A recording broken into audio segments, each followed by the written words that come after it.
আপনি নিজে পলিথিনে বাজার করে আনবেন আর আমাকে জিজ্ঞেস করবেন আপা কেন পারতেছেন না। ঢাকা শহরের 4টা নদীকে দূষণমুক্ত করার কাজ শুরু করব। আপনি সাউথ কোরিয়া বলেন, চায়না বলেন, লন্ডন বলেন, নেপাল বলেন, ইন্দোনেশিয়া বলেন, 10 বছরের আগে কোনোদিনও কোনো নদীকে আমরা ওভাবে দূষণমুক্ত করতে পারা যায়নি। কাজে আমাদের উদ্দেশ্যটা হচ্ছে একটা এমন অ্যাকশন প্ল্যান দেওয়া যেখানে বলা থাকবে প্রথম বছর কি, দ্বিতীয় বছর কি, তৃতীয় বছর কি। সেই কর্মপরিকল্পনাটা আমরা চূড়ান্ত করব। 16ই ফেব্রুয়ারিতে এডিবির একটি টিম আসবে, তারা আমাদেরকে নেপালে, ইন্দোনেশিয়াতে এবং চায়নাতে 3টা নদী তারা কিভাবে পুনরুদ্ধার করেছিল সেই অভিজ্ঞতা শেয়ার করবে।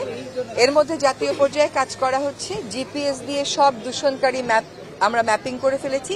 এক একটা নদীর নিচে 3 থেকে 5 মিটার হচ্ছে আপনার পলিথিনের স্তর, এগুলো তুলবার জন্য আলাদা ড্রেজার লাগে, সেগুলো আমাদের নেই। তো এই কাজগুলো জাতীয় পর্যায়ে হচ্ছে, তারপরে আন্তর্জাতিক পর্যায়ের অভিজ্ঞতাকে সমন্বয় করে আমরা আশা করি এই বাজেটেই আমরা কিছু অর্থের সংস্থান করব এবং আমাদের উন্নয়ন সহযোগী অনেক সংস্থা বলেছে তারা আমাদেরকে এই কাজটা করতে সাহায্য করবে। তাহলে আমরা কাজটা শুরু করে দিয়ে যাব, তারপরে পরবর্তী সরকার এসে দায়িত্বটা নিয়ে করবে। দুর্নীতির অনুসন্ধানে এখনো নামই নাই, কিন্তু আমাদের যে প্রকল্পগুলো হয় এগুলো না সমস্যার মূলটাকে আক্রান্ত না করে সমস্যার চারপাশ দিয়ে ঘুরতে থাকে, যার জন্য আমরা দেখি যে অনেক টাকার প্রকল্প আসে, টাকাও ব্যয় হয় কিন্তু কাজটা হয় না। তো আমাদেরকে কাজ করতে হবে, আমাদেরকে রেগুলেশনে যেতে হবে। এইটা আপনি একভাবে চলে চলে অভ্যাস হয়ে গেছে আপনার 20 বছর, 25 বছর, 30 বছর। আপনি দেখেছেন যে আমরা হাজারিবাগ থেকে ট্যানারি সরিয়েছি কত লম্বা আইনি প্রক্রিয়ার পরে, এখন আবার সেখানে তারা দূষণ শুরু করেছে। এটা আমাদের একটা অভ্যাসে পরিণত হয়েছে। অভ্যাস থেকে সরিয়ে আনতে আইন প্রয়োগের ব্যাপারে যে কঠোরতাটুকুন দেখানো দরকার সেটুকুন আমরা দেখাবো, কিন্তু একই সাথে তো প্রযুক্তিগত সমাধানও লাগবে, মনিটরিং এবিলিটিও বাড়াতে হবে। সেগুলো আমরা শুরু করে দিয়ে যাব কিন্তু শেষ করতে পারবো না। 2004 থেকে 2006 যখন পলিথিনের বিরুদ্ধে লাগাতার ক্যাম্পেইন হয়েছিল, বছর 2-2.5 ক্যাম্পেইন করে পলিথিনটা নিয়ন্ত্রণে আনা গেছিল। আপনি নিজে পলিথিনে বাজার করে আনবেন আর আমাকে জিজ্ঞেস করবেন আপা কেন পারতেছেন না।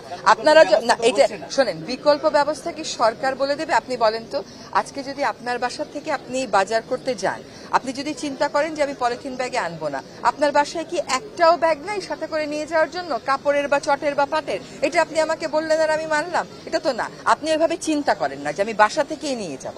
আর পলিথিন, সকলে বলে যে পলিথিন খুব সস্তা। কেমন করে সস্তা হয়? তাকে তো কাঁচামাল আমদানি করতে হয়, তাকে একটা ইন্ডাস্ট্রি ভাড়া দিতে হয়, যন্ত্র কিনতে হয়, বিদ্যুৎ লাগে, তাকে শ্রমিকের বেতন দিতে হয়। তাহলে ওটা আপনাকে ফ্রি দেয় কেমন করে? ওটা ফ্রি না, ওটা আপনার পণ্যের ভিতরেই ঢুকানো থাকে।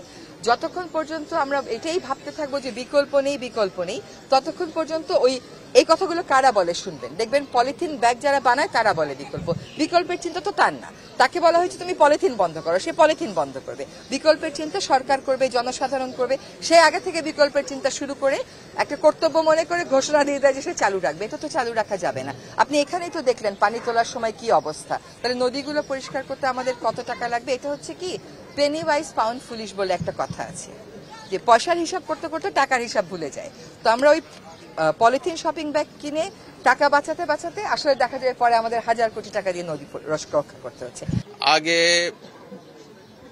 আগে কাজটা হয়তো শুরু করতে পারবো। শেষ কি হবে? শেষ তো লম্বা সময় লাগে। শেষ তো এটা হঠাৎ করেই, যেমন আগের সরকার 15.5 বছর যে দুঃশাসন চালিয়ে গেছে, কয়েক মাসে আমরা কেমন করে এটার সমাধান করব? আমরা কাজটা শুরু করেছি যাতে এই অপশাসনের যে অবস্থা তৈরি হয়েছিল তার থেকে বের হয়ে আসে। কারণ চামড়া শিল্প অত্যন্ত গুরুত্বপূর্ণ আমাদের জন্য, কিন্তু চামড়ার বর্জ্যও ব্যাপকভাবে নদীর পানি দূষিত করে দিয়েছে, বিষাক্ত